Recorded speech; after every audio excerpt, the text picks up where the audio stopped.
so I'll be handling this a bit differently. The Justice Leagues are too similar in too many ways to do a full separate video on them and not be super redundant. So when I talk about them, I will determine whether the 2017 movie or the Snyder Cut is better, then move on to the main event and compare the Snyder Cut to the Avengers. I made a prediction video. It was bold and clickbaity, but also honest.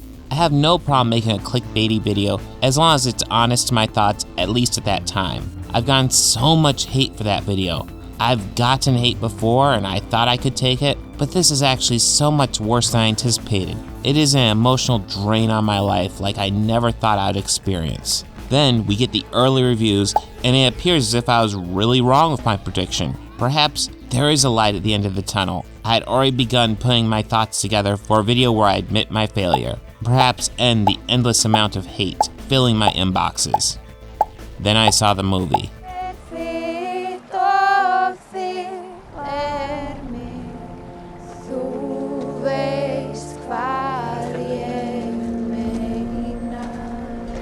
This one will be mine.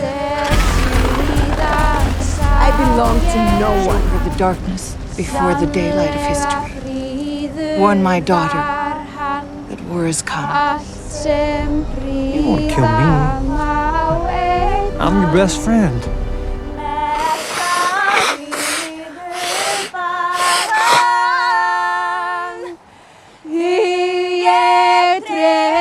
Holy crap, that sucked. I'm never gonna get out of this.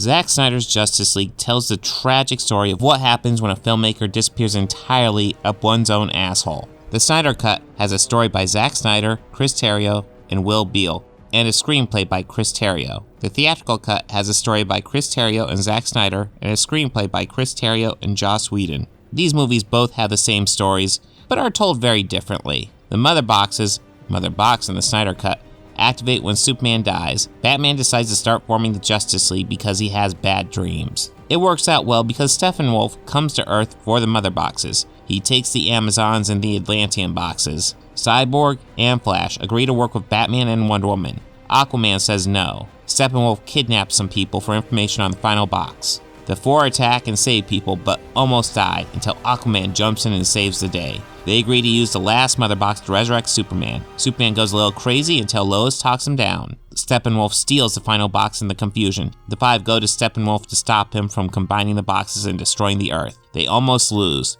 Then Superman pops up and they save the day, and they do a hero pose, and it all turns out well. With all the talk of how the Snyder Cut would be using substantially different footage, the story turned out pretty much exactly the same, more or less. The biggest difference being how the theatrical cut feels like too much jam on too little toast. The Snyder Cut feels like too little jam on too much toast. The big story beats are largely the same and largely the same outcomes, but the details are different and the pace is way different. It's almost like editing is an important part of filmmaking. Anyways, story structure is a key part of filmmaking. There is a basic story structure you should follow when making a movie. Some filmmakers can still make great films when they violate this story structure, but they have to know what they're doing. 2017's Justice League follows a solid story structure in which we are introduced to the individual members of the League and given their motivations. Then Steppenwolf attacks the Amazons and takes the first Mother Box, propelling us to Act 2 and giving us a ticking clock. Steppenwolf is collecting boxes, and the members of the Justice League have to come together to stop him. They succeed in saving people, but realize they need more. Plus Batman has guilt. So they decide to use the last Mother Box to resurrect Superman. They fight, and in the distraction, lose the last Mother Box, putting the team at their low point and bringing us into Act 3, where the team finally comes together, puts together a plan, and stops Steppenwolf. Well, actually they fight Steppenwolf and Superman stops him. The movie has a ton of problems, but does understand basic story structure, unlike the Snyder Cut. In the Snyder Cut, the movie has the same story, but the order is simply wrong.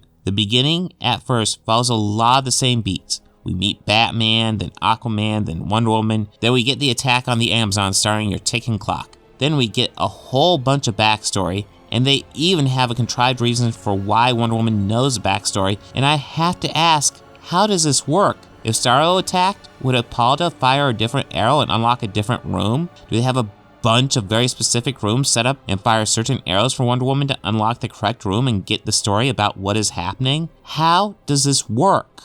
Then, over an hour in, we get introduced to the Flash and Cyborg, who we only see briefly earlier, and we are getting all their backstory, and it is much more detailed and better than the original cut, but we already have a ticking clock. We are pausing the story to learn tons of backstory when the bad guys are getting closer and closer to victory. We lose concern over the situation because the movie obviously doesn't care what happens with the mother boxes, so why should the audience? We get to rejoin the story about an hour and a half in, where Batman recruits Flash and Wonder Woman tries to recruit Cyborg. Soon these four are working together, and the rest of the movie plays out very much like the theatrical cut, except with lots and lots and lots of padding, which is another huge problem with the Snyder Cut. The theatrical cut goes too fast and doesn't let the audience really breathe or absorb the story. The Snyder Cut does the exact opposite. Things are allowed to breathe excessively.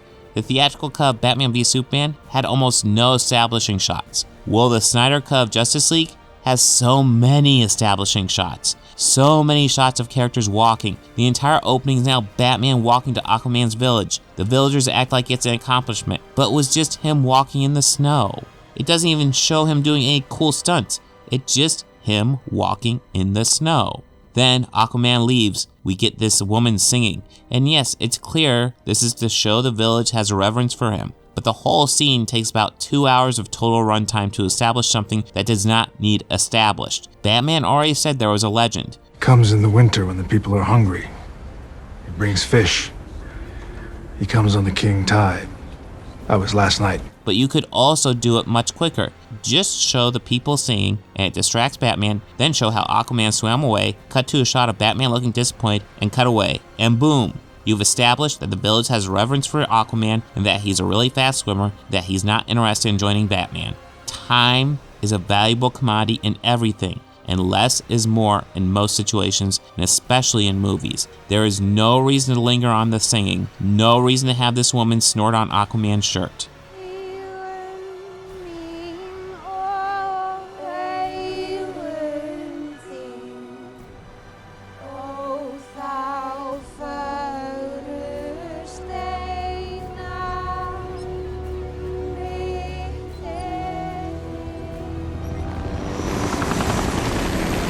I'm not a huge fan of the introduction title sequence in the theatrical cut, but does try to give us a world without Superman. There is an effort to use the time to add something to the story. The Snyder Cut literally uses this time as padding. And the slow-mo. Holy crap, this movie has so much slow-mo that's wildly distracting. Yes, Snyder is known for using slow-mo a lot, but this is just too much. It feels like we get a huge slow-mo moment every couple minutes, and it's overkill, and it stops adding to the experience and becomes distraction. And don't worry, these overlong loving shots of the Mercedes in the theatrical cut make it into the Snyder Cut too. I'm rich.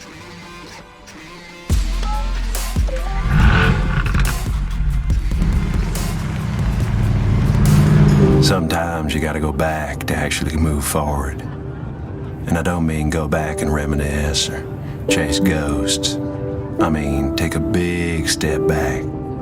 Like go from winning an Oscar to doing a car commercial. So they got their money's worth. Between these two, the theatrical cut, for all its problems, flows better. The raw story is largely the same, and that means since the theatrical cut has better pacing, it ends up being better in the story department.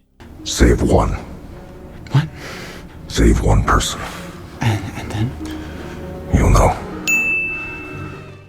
And that brings us to The Avengers. It has a story by Zach Penn and Joss Whedon, and a screenplay by Joss Whedon. The Avengers is an excellent example of a 3-act story structure. The film starts off with Loki beaming in and stealing the Tesseract. We pick up on all the Avengers where they are as S.H.I.E.L.D. sends agents out to recruit them. They eventually all find their way to the S.H.I.E.L.D. helicarrier, but they also find they don't get along. Captain America and Iron Man find their personalities don't sync well at all. With few exceptions, they don't trust each other, and they don't trust S.H.I.E.L.D., which becomes very understandable when it's made clear that S.H.I.E.L.D. very much has secrets. Eventually, the team finds themselves defeated and realize they have to work together to beat Loki, leading us to the big final battle that really made the Sky Beam famous.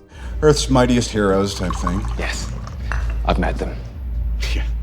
Takes us a while to get any traction, I'll give you that one. The movie has a near textbook example of how 3-act structure works. You could teach it in a class. Frequently, you'll have major set locations for each act. Act 1 of the Avengers is pretty much all over the place. Act 2 is on the helicarrier.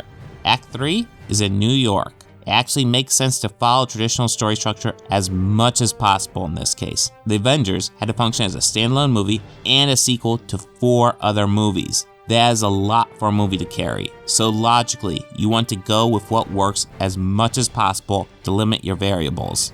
It's not a perfect script at all. In fact, Loki's plan is really all over the place, and that will be covered more later. Also, how all the Chitauri are defeated when the mothership is destroyed is just lazy.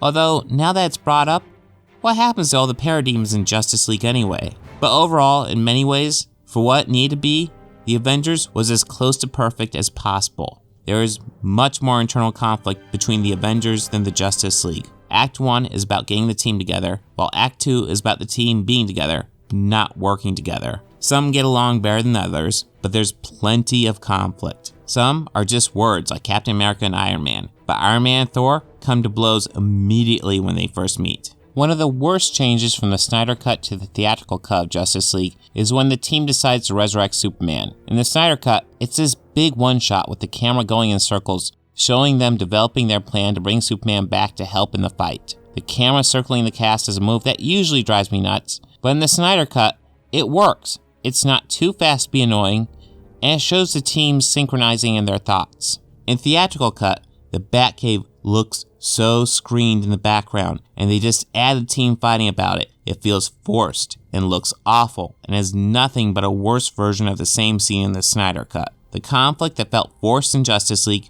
feels natural in the Avengers. It also resolves a lot of fan theories about how the Avengers relate to each other. Thor's hammer cannot break Cap's shield. Thor is stronger than Iron Man. Hulk is stronger than Thor, but Thor is strong enough to hold his own. Hulk is also not strong enough to override the enchantment of Thor's hammer. These details are fun fan service things that add to the Avengers.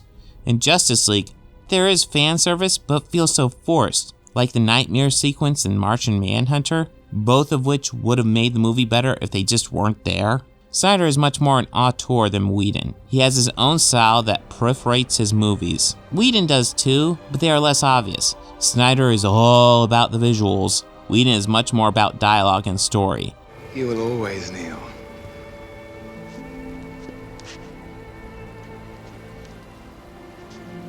Not to men like you. There are no men like me. There are always men like you.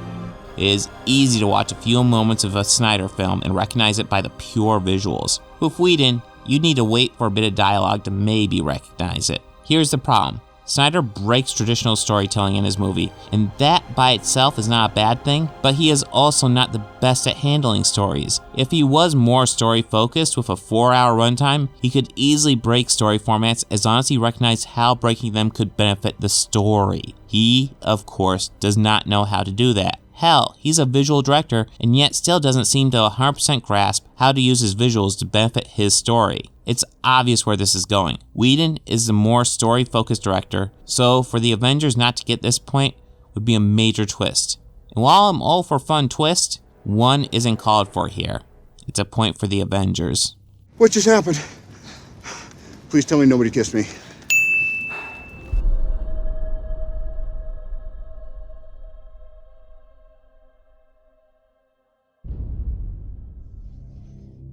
Justice League stars Ben Affleck as Batman, Henry Cavill as Superman, Gal Gadot as Wonder Woman, Jason Momoa as Aquaman, Ray Fisher as Cyborg, Patrick Swayze as Dalton, and Ezra Miller as The Flash. Here's a category both these movies handle the same, largely, with a big exception. Everything done in the Snyder Cut is done in theatrical, but a bit better.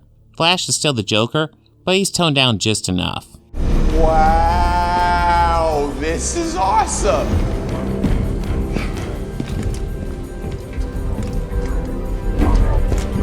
Oh gosh, yes, yes. Wow, it's like a cave. Like a bat cave. Barry. Batman gets a couple of jokes, but he is toned down quite a bit. What are your superpowers again? I'm rich. Strong man as strong as alone. You ever heard that? That's not a saying. That's the opposite of what the saying is. We get a full origin story for Cyborg, which is excellent. Aquaman gets a full arc, which is unfortunately the same arc he gets in his solo movie. Literally, he decides to defend Earth and take on his mother's trident. Take up your mother's trident. Which actually has 5 points, so not a trident. In his movie, he decides to become king and take on his father's trident. Actual trident. It's neither movie's fault, really. The Snyder Cut wasn't to be released, so it makes sense the Aquaman movie won't care if it does stuff too similar to the Snyder Cut. Then the Snyder Cut comes out, and it feels very been there, done that. Aquaman also feels toned down in the Snyder Cut. He is fairly one note in the theatrical cut. However, in his solo movie, we really saw how Jason Momoa could really steal the show. He has moments in the theatrical cut. You got no powers, no offense. This guy might be working for the enemy, we don't know. You're tripping over your feet and mine. Oof. You're gorgeous. And while those moments are still largely present in the Snyder Cut, they feel drawn out and less significant. We're asking a kid who just lost his father to go up against the most powerful machines in the universe. It's not fair. I thought you didn't care. I never said that. Aquaman becomes just another guy on the team instead of a charismatic character in his own right. He has more to do here, yet somehow it feels like a downgrade. The character stuff in the Snyder Cut is totally decent for the heroes, and Batman is likable without being a complete joke. Wonder Woman is exactly the same in both versions, and only gets minor tweaks here and there. Her cutting off Steppenwolf's head is badass in the Snyder Cut, but I really miss her lines in the theatrical cut in just a couple of spots. You know, I paid millions of dollars for this building's security. You got your money's worth. Took me almost a minute to disable it. You know, I paid millions of dollars for this building's security. Yeah, it looked expensive. This one will be mine. I belong to no one. This one is mine. You overestimate yourself. I also miss Batman giving Flash the save one person bit. It's a nice bit that shows how Flash is learning the whole hero thing. It would also work incredibly well with Flash's serious hero moment at the end of the Snyder Cut, showing how the new guy saves everyone in the end. Perhaps one of the best moments is Flash lying to Batman about his condition because he knows it doesn't matter how bad he's injured. He has to do this. Barry, are you okay? Barry, I got the wind knocked out of me. Need a few seconds, that's all. In fact, that whole Flash sequence is perhaps the biggest loss the theatrical cut had. The Flash phasing out as the world is literally destroyed around him and reversing time to save it. It's outright amazing. It's minor, but I also like Flash's quick fight with the Parademon in this Snyder Cut. This is not together.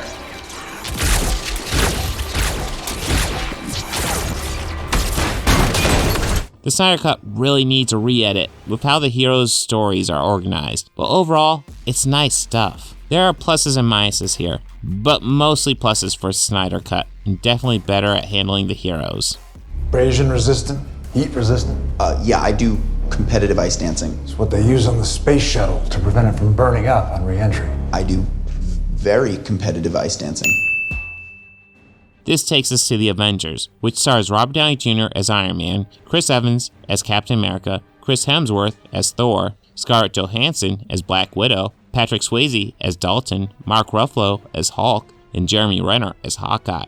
Iron Man and Captain America largely steal the show here, as they are the two big egos that must truly contend. Captain America is a soldier, and the natural leader with a strong moral compass. Iron Man is a rich kid who is used to just doing what he wants. He has grown a lot since his first movie, but he is not a completely different person, and the fact that these two have issues with each other is present throughout most of the second act. The other characters get their moments though. Bruce Banner, aka the Hulk, is shown as a man who seems to have his wild urges under control, until very suddenly he does not. He has to learn to be at one with all who he is. Thor has obvious family issues with Loki. He wants to bring Loki home, but the fact that Loki is committing mass murder on Earth is making his case harder and harder to justify.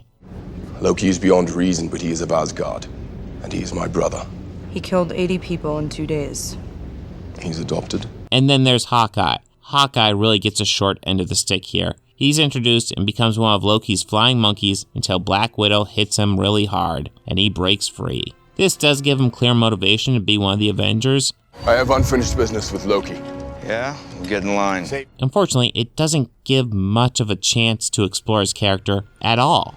Both movies have some great character stuff, but part of the problem for the Snyder Cut is that damn runtime. Avengers synchronizes its character stuff into the story so that the audience sees the story unfold, as we also see the characters going through their own issues. The Snyder Cut has a lot of character stuff, but much of it feels just tacked on and unrelated to the main story. You can argue that Hawkeye gets the short straw, but so does Superman in both Justice Leagues. When the Avengers does a character beat, it feels like we're still in the same story with the same goals. When the Snyder Cut does a character moment, it frequently feels like the story gets derailed. This is largely due to the slapshot, seemingly unfinished editing job on it. In the end, the Avengers have largely fully realized characters that keep you engaged with the story rather than distracted. It's a point for the Avengers. Wherever he is, and wherever any of them are, I would want to say thank you.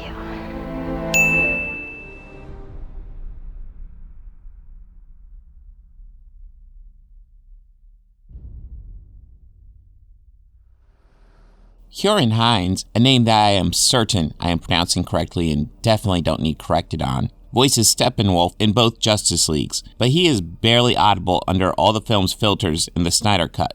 He will be pleased. He will see my worth again. It's not a particularly big distraction, however. A big difference can be seen in how the character is portrayed. No!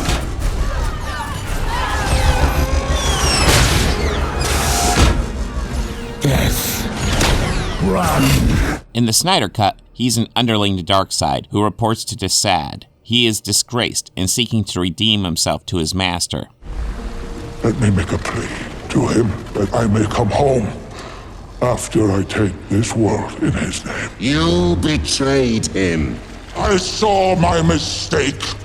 I slaughtered those who sought his throne. You still owe the Great One 50,000 more worlds. We will hear your plea when you pay your debt. In theatrical cut, he is seen as the boss. They called him Steppenwolf, the end of worlds. He was the enemy fought centuries ago, who came back to get what he lost. In the Snyder Cut, we see that Darkseid was the enemy that lost on Earth centuries ago. The leader of the invaders was a being called Darkseid, a name cursed and feared in every universe. In the theatrical cut, Steppenwolf was far more intimidating and a force for the League to reckon with. Child, my axe is still slick with the blood of your sisters. But he is also far less interesting and feels like an evil dude just doing evil shit. Granted, in the Snyder Cut, that's what Darkseid is, but he is a much more minor character who can definitely be explored more later. The Snyder Cut presents a far more interesting villain than the theatrical, and definitely the better Steppenwolf.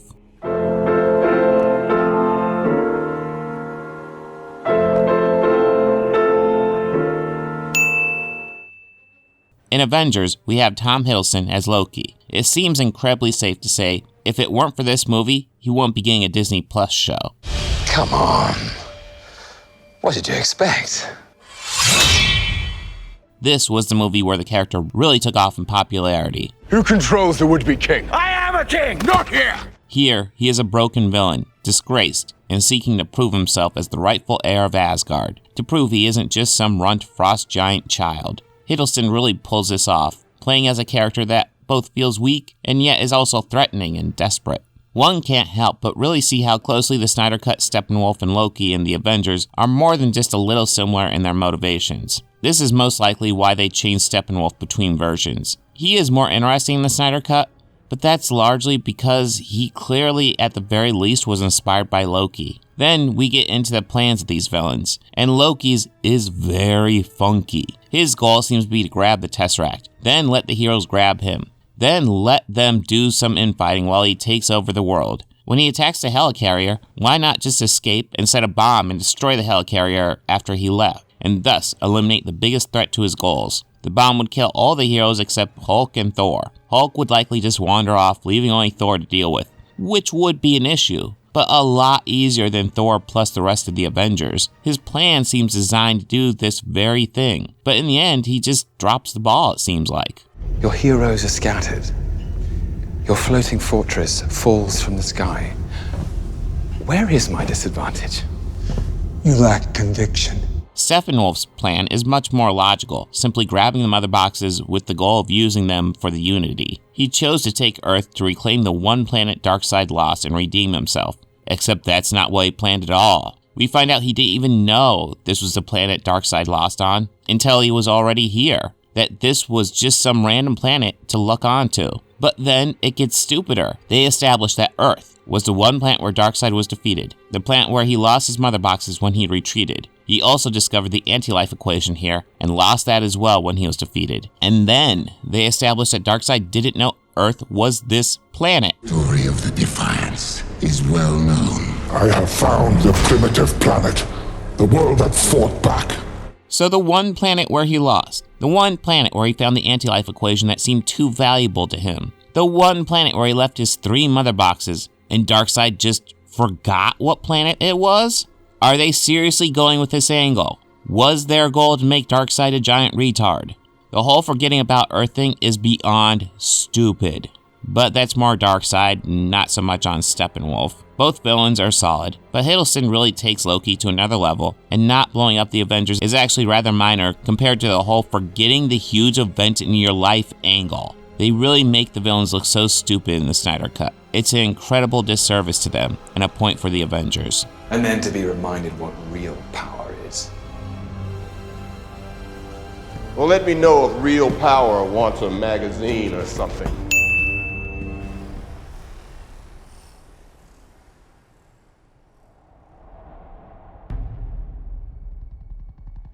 Justice League supporting cast includes Amy Adams as Lois Lane, Jeremy Irons as Alfred, Diane Lane as Martha. Why did you say that name? Connie Nielsen as Hippolyta, Jesse Eisenberg as Lex Luthor, J.K. Simmons as Commissioner Gordon, Amber Heard as Mara, and Joe Morton as Silas Stone. The Snyder Cut adds Willem Dafoe as Volko, Jared Leto as the Joker, and quite a few other characters that don't really get anything to do and aren't really significant. Let's take a few moments out and talk about Lois Lane in the Snyder Cut, because this is weird. So it's not clear how long it's been since Superman's been dead. So Lois Lane seems to have completely shut down because Clark has been dead, which is not functional. Let's say you shut down for a couple weeks. That's understandable. And maybe she only has been shut down for a couple weeks. But Martha seems to think it's weird how long she hasn't been at work. Why did you say that name? When I saw Mr. Perry, he told me that you haven't been to work since Clark died? So I think it's likely been longer than that. Her role in this movie is largely the shots of her moping around missing Superman. Now, it actually comes to a good end because you see her go visit his memorial in the city one last time, and you get the sense that's her saying goodbye and that she's moving on, except not long after that he comes back to life, and this whole thing gets reset. Now compare that to the theatrical cut, which has some cringy dialogue for sure. He said that you were the thirstiest young woman he ever met. Hungriest. Yeah. But there, she's back to work because she's Lois Lane. She has to be called in by Batman to help bring down Clark when he's revived, which makes sense. The whole arc in the Snyder Cut is nice, but it's a huge coincidence she just happens to be there when he gets revived. The big issue here with the Snyder Cut is that it portrays Lois Lane as a woman who kinda just loses herself when she loses Clark, and that's not the typical Lois Lane portrayed in most media. Her arc in the Snyder Cut feels completely contrary to her character. The theatrical cut actually presents a Lois Lane that's much more in line with typical Lois Lane. And here's where it gets weird, because the actual scene between Martha and Lois is so much better in the Snyder Cut. It's not even comparable. And yes, I'm going to ignore the fact that isn't Martha and actually Martian Manhunter, which devalues the scene so much, because Martha says good stuff in that scene too. It's not all one-sided. So as far as Lois Lane, this gets weird because the Snyder Cut does a lot more with her, but it's not really cool what it does with her. While the theatrical cut shows us a Lois that we would expect, it's just not particularly well written. In the end, it's clear Lois has a role in this story. She has to bring down Clark when he's going nuts. However, how both movies handle the stuff with her leading up to that is a serious issue. As much as I like Willem Dafoe as Vulko, it really felt unnecessary to have him giving Aquaman the same arc he'll be having in his solo movie. Take up your mother's trident!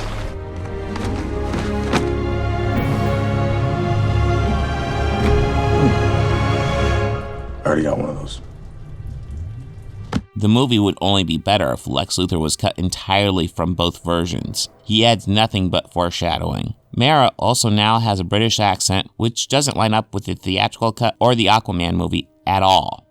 He's as short-sighted as he is cruel. It's also bizarre since Amber Heard isn't British, so why give her a British accent at all? There's pluses and minuses to both here. The real game changer is Silas Stone. He is the key to Victor's arc. I disagree that Cyborg is the main character in this cut, but he is far more fleshed out and gets a huge upgrade. Many of the other characters do too, though. He gets a whole origin here. Silas sacrifices himself so the team will be able to find and stop Steppenwolf. Now, I am not sure why Silas stayed in the box with the cube. It seemed to me he was likely dead no matter what. But either he steps out and Steppenwolf probably kills him, or he stays in and definitely dies. If it's between definite death and probable death, I would choose probable death because at least then you may not die. This feels like a nitpick though. Silas's death makes Victor come to the realization that even though his father was a very flawed man, he did genuinely care for his son. That's a huge moment for Cyborg and really gives the Snyder Cut the edge over the theatrical cut and the supporting characters. There is something you can do for me, honey.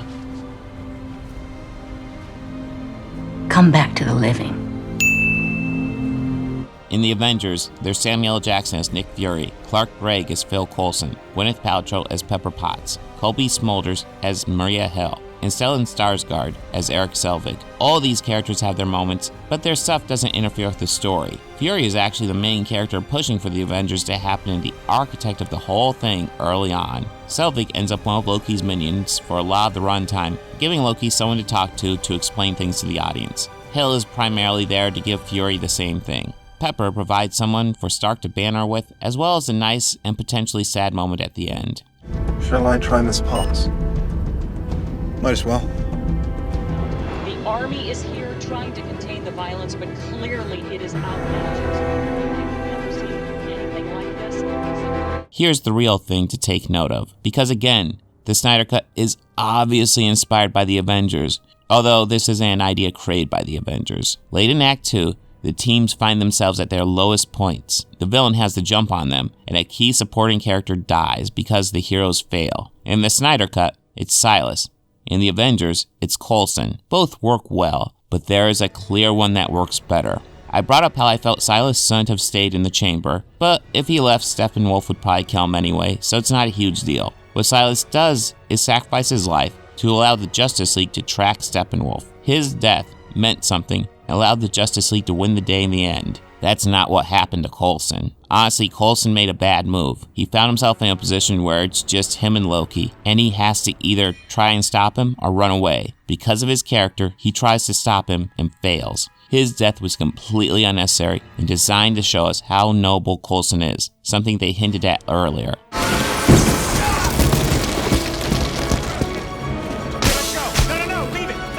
What makes Coulson's death so tragic, and the reason Loki won on the Helicarrier, was because the Avengers were too stuck up their own asses to properly fight him. His death likely wouldn't happen if the Avengers were working together instead of constantly trying to one-up each other. It's a brutal lesson for the team to learn. They have to work together, and the longer they don't, the more people die. The Justice League messed up, leaving the Mother Box undefended. But they were also trying to get Superman under control. Their failure was from trying to do the right thing, and they have nothing to learn from Silas's death, save Cyborg, of course. Coulson's death was the moment when the Avengers realized they need to be a team. Otherwise, not only would they lose, the world would lose. Both deaths were people trying to do the right thing, but given the Justice League's current situation, Silas's death was unavoidable. Coulson's death was completely avoidable, and it's a key lesson for the Avengers to learn. Do I need to say more? It's a point for the Avengers. They were in Coulson's locker, not in his jacket. They needed the push.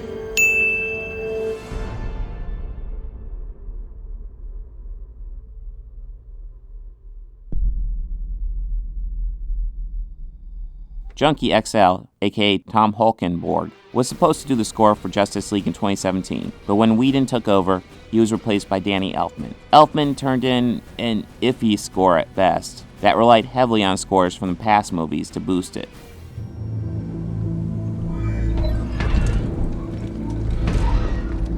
This is amazing.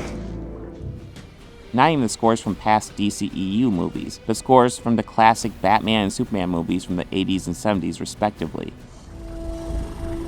I believe in truth, but I'm also a big fan of justice. Now Tom Holkenborg is a super talented guy, and will have no problem outperforming what Elfman did.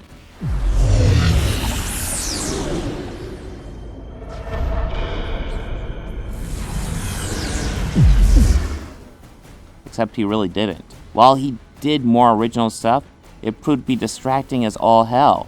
The highlight, or lowlight, was the weird, obnoxious vocal crap for every scene with Wonder Woman.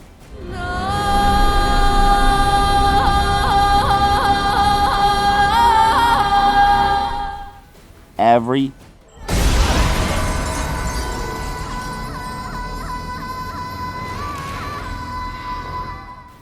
scene with Wonder Woman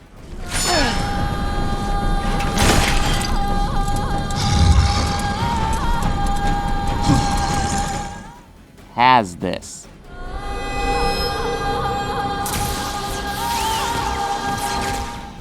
And in a 4-hour movie, Wonder Woman has a lot of scenes. Kal-El, the last son of Krypton. Remember who you are. She already has an awesome theme, and it is used here.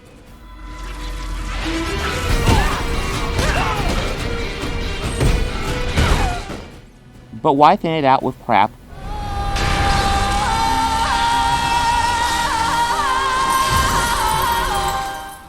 When you could play something much better and less obnoxious. That's the issue here.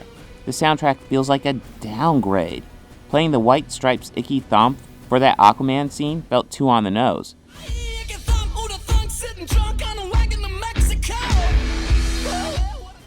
But Nick Cave and the Bad Seeds' There Is a Kingdom is a total disconnect from the character in the moment completely. So the world appears. The same could be said for the lack of Everybody Knows by Sigrid in the opening.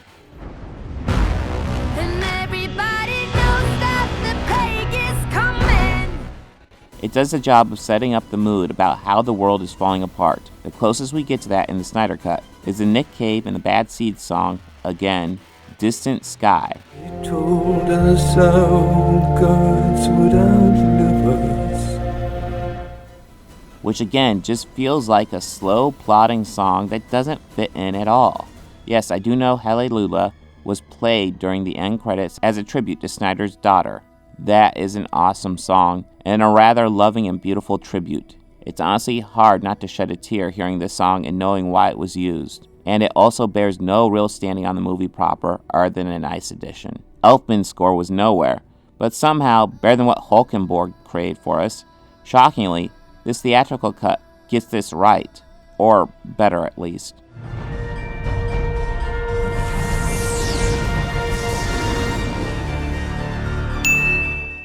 The Avengers has Alan Silvestri, and I have to say, revisiting this score, it is really quite solid.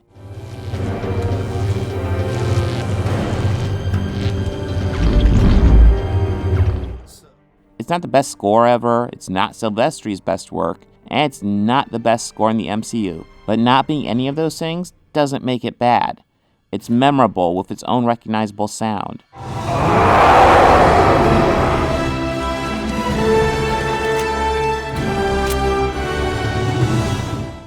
Comparing all these scores back to back, not only did Silvestri's score stand out, but Elfman's did shockingly well too, especially his score for The Flash, which really felt missing in the Snyder Cut.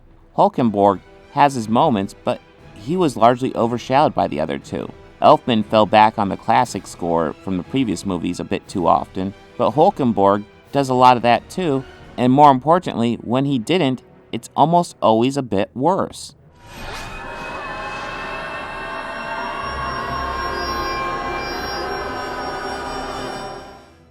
Hulkenborg's score was disappointing. Elfman had a lot of moments, but was probably rushed. Silvestri is the only one who had time to really do a proper score and didn't disappoint.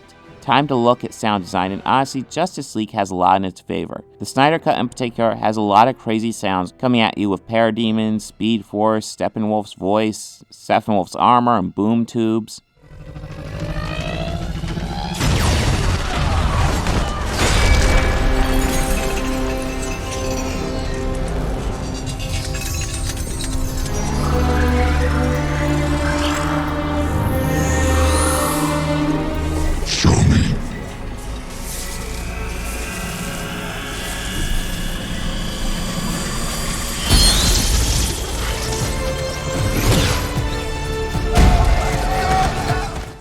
The theatrical cut has much of this, but there's also a weird sound subplot that Batman has that doesn't result in much. That one. Pretty sure that's what made the alien go crazy. The Snyder Cut has much better sound design than the theatrical cut of Justice League, and the Avengers for that matter, which has a sound design that's fine, but nothing super noteworthy.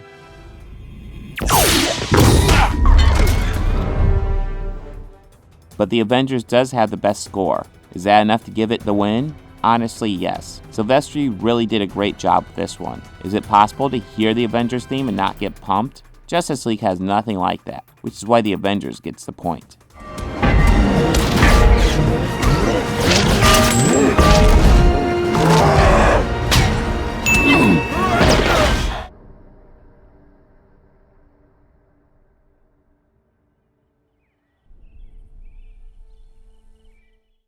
Tonally, the Snyder Cut's visuals are a fairly big improvement. The lighting in the theatrical cut looks artificially changed because it was, giving the costumes this super artificial look. This is fixed in the Snyder Cut with his darker aesthetic. That being said, the dark lighting gets annoying. Why is it so dark on Batman's plane?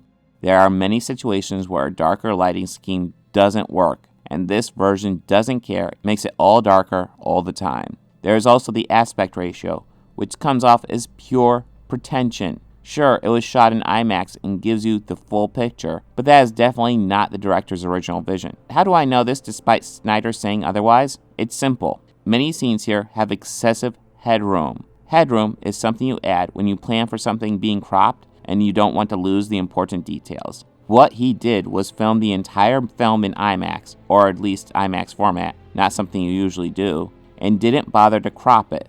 The idea with IMAX is most of the movie will be in a regular aspect ratio. Then to make big scenes pop like action scenes, you blow up the picture. Nolan does this a lot in his movies, and it's intended to be that way. But instead, Snyder just shot his big aspect ratio and didn't bother fixing it in post, blowing up every visual and reducing the chance that any of it will stand out. He also has his black and white version he wants, which is fine, but given the coloring of this movie and how constantly dark it is, this idea comes off as pretentious as well, since black and white would likely only downgrade the experience and make the picture less clear. And why even bother giving Superman a black suit if the movie is intended to be in black and white? Also, it is clear in his version, their plan was to have the Atlanteans talk underwater by making random air bubbles all the time. It is such a good thing that James Wan dropped this idea for Aquaman because it is insanely annoying how often they do it in this movie. Just non-stop bubbles. Anytime anyone wants to say anything,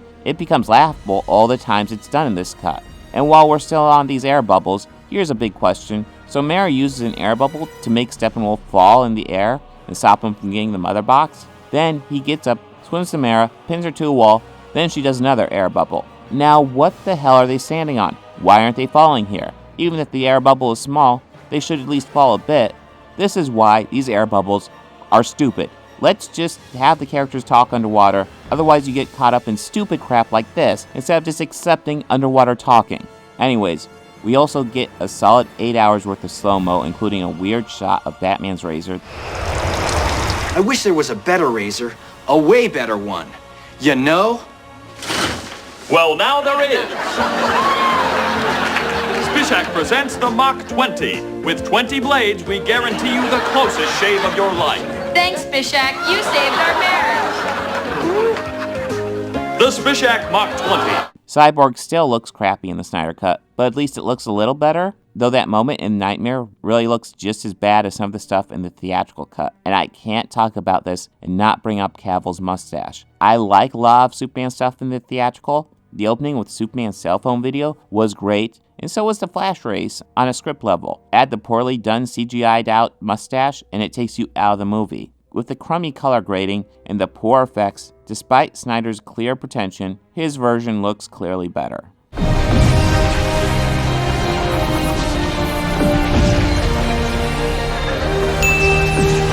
Now, what about the Avengers? The Avengers suffers from the MCU's fairly generic color palette, and Whedon's mostly TV experience before this. This was only his second time directing a theatrical movie, and his first time directing a movie with a huge budget. He does lots of fancy one-shots, which largely is the extent of his style. Most everything is shot in a fairly typical style. You can't argue again this is important, because this story has a lot of heavy lifting, and you don't want to get too experimental, but it really does feel like Whedon could have done a bit more on the visual level. Say what you will about Snyder, but he is absolutely a visual director. Now, his visuals do get misused quite a bit. Fortunately, even the 16-hour overlong Snyder Cut keeps the visuals largely on point. Sometimes distracting, but that's better than misleading, which his visuals have done in the past. The Flash sequence at the end puts most everything in the Avengers to shame and honestly really shows off how misguided the very similar scene in 1978 Superman was. That scene failed, but in the Snyder Cut, it works so well. This definitely has to be a point for the Snyder Cut. How many of you are there? Not enough.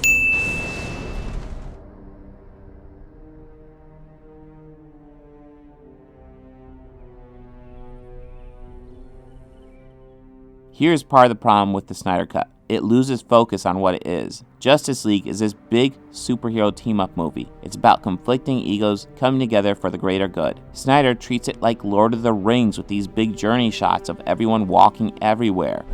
The defenders of Earth made a vow. Men, Atlanteans, and Amazons. Each would enshrine and guard one of the 3 sleeping mother boxes. 3 were given to the elves, immortal, wisest, and fairest of all beings.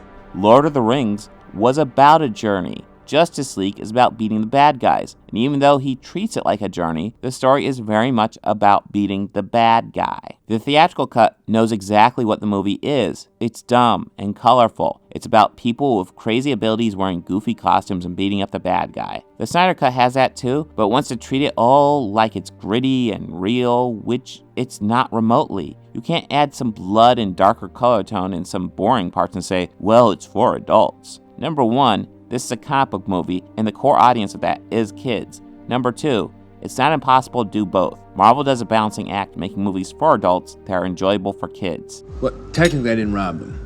Robbery involves threat. I hate violence. I burgled them. I'm a cat burglar. You mean you're a pussy? And number 3, shots of people walking in excessive slow-mo are not elements for adults. They're just boring and pretentious. It's desperately trying to make a movie into something it's clearly not. Many people are claiming this Snyder Cut is the best movie ever, a masterpiece, a movie that would finally make Scorsese see the value in comic book movies. It's not any of those things. Well, I actually don't know what Scorsese thinks, and I honestly don't care that much. Whatever his opinion is has no bearing on mine. It's fairly clear the Snyder Cut is better overall than the theatrical cut, but the theatrical cut covers the majority of the same ground, and the 2-hour runtime is much more palatable. Genre has to go to the theatrical cut.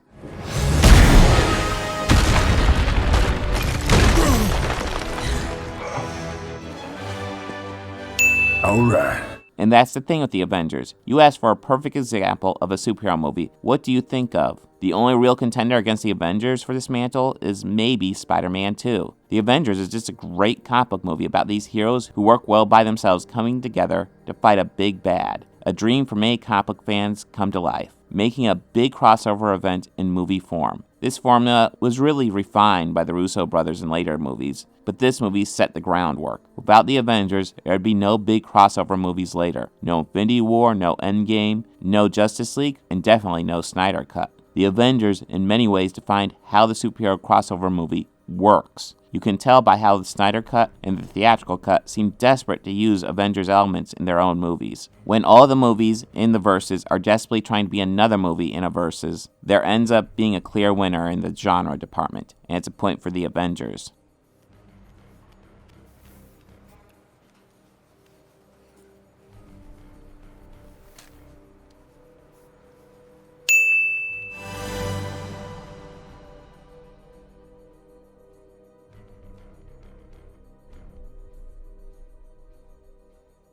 If I say nothing else, I want to make it clear, this is a great victory for Zack Snyder to be able to come and do his true vision of what he wanted for this movie. That is a rather big accomplishment. And for all the grief I gave it, you may think I hate Zack Snyder's Justice League. I don't. I'm actually frustrated with Zack Snyder's Justice League. Like how Man of Steel was frustratingly close to a great movie, Snyder's Justice League is frustratingly close to a good movie. It's clear Snyder had this 32-hour cut, and it's clear this isn't meant to be the released cut, but rather something to be cut down. But he left or was fired from the project, conflicting reports on the exact situation, after the tragic death of his daughter. Whedon did some reshoots for the final cut and the theatrical release, and was constrained by a 2-hour time requirement and probably a studio mandate to make the movie more like the Avengers. The reason why I call it the theatrical cut and not the Whedon cut is because this is clearly under heavy control from the studio. The theatrical cut jumps between genuinely good and laughably bad. The Snyder version jumps between genuinely good and boring bad.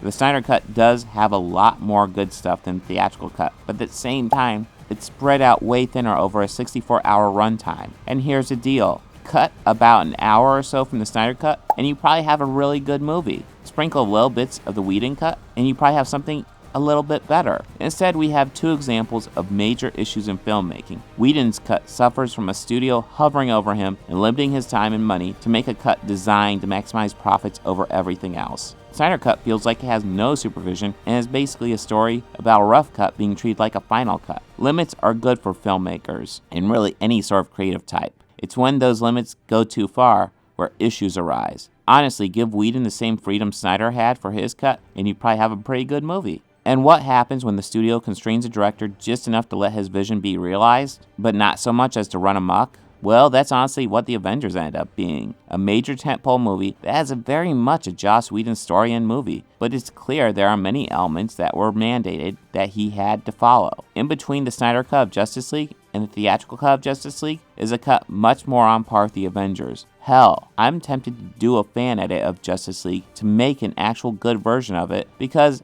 as it is now, there's a lot of good Justice League material, but neither form does it quite right.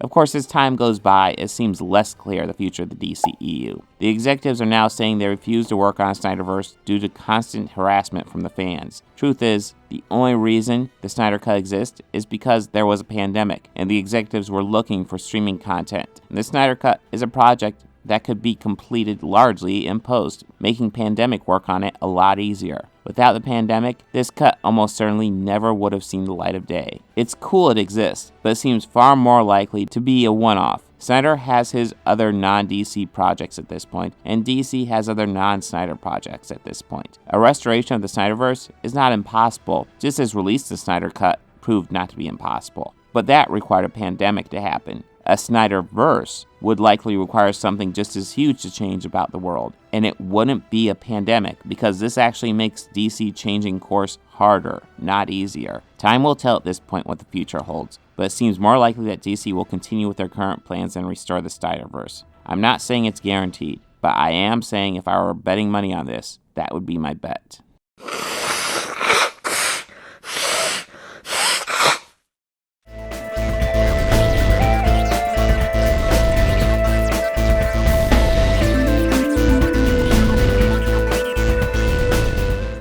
They think order and chaos are somehow opposites and try to control what won't be. I used to fuck guys like you in prison.